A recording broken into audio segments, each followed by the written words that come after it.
Quello di ieri sera è solo l'ultimo dei viaggi fantasma sulla rotta dell'immigrazione che punta ad Agrigento. Sono 11 migranti che stanotte sono stati rintracciati dagli uomini della sezione volanti della polizia dopo un doppio sbarco a Punta Bianca sulla spiaggia di Drasi ad Agrigento. Nel gruppo c'erano anche due donne, una è finita al pronto soccorso dell'ospedale San Giovanni di Dio.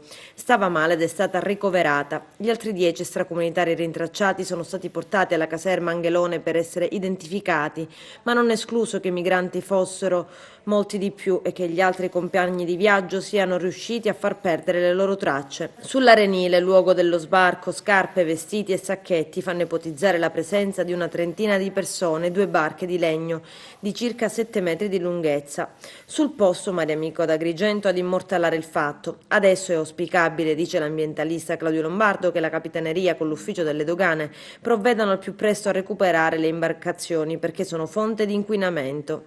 I bidoni che si vedono nelle immagini, prosegue Lombardo, sono pieni di benzina e sarebbe il caso che il comune si adoperasse a bonificare l'aria dai vestiti abbandonati a Drasi.